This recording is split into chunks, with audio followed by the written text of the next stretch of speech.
few years ago, there was a fad for making business cards out of printed circuit boards. It's a pretty neat thing to be able to hand out to someone. A little card with a USB port on it, even though most of them were completely pointless. When I first saw one, I wanted to make one as well, but I wanted mine to have at least some token utility to it. And given what I do, it made sense to make it a MIDI device. So I was thinking about how to make a tiny keyboard or a piezo buzzer synth, something like that, and then it hit me. A miniature stylophone. Not only does it have the utility of being a novelty MIDI input device, but it also justifies being a bare PCB, because that's what a stylophone keyboard is. So this was about 2 years ago, and here's the prototype I etched at the time. And this has not aged well. I tried to tinplate the keyboard to stop it from oxidizing, but I found the process quite difficult to get to work. And the tinplating is so thin that you can see that it's just worn away where the stylus has hit it. This isn't finished. I spent ages trying to think of a way of either having a cutout in the middle that you could clip the stylus into, or maybe having a strip along the edge that you could snap off and then use as a stylus. And I was looking into edge plating that part of the PCB, but it's quite expensive to have that done. So for this one, I just used a crocodile clip.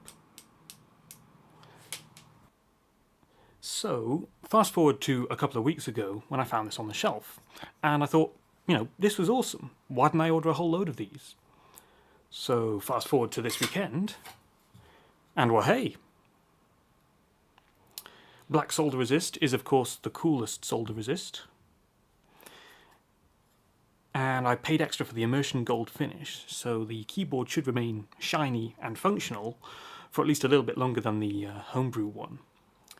This sort of artistic pixelated patch here is exposed ground plane, so that we have somewhere to attach the crocodile clip to use as a stylus. I went for a thickness of exactly 1mm, which is not a common thickness for a PCB, but it meant that I could form the USB port by doubling up the circuit board. So on the bare PCB, I just added this extra rectangle which can be snapped off and then reflow soldered in place just like the rest of the parts.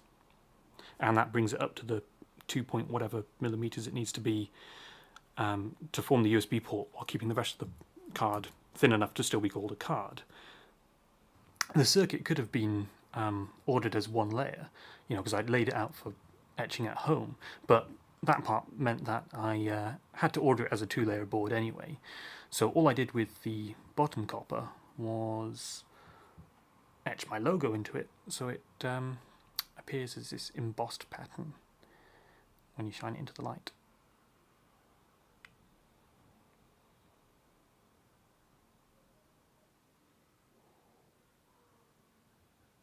There is no sound generation on this, it's purely a MIDI controller, but that just means we can make it sound like whatever we want.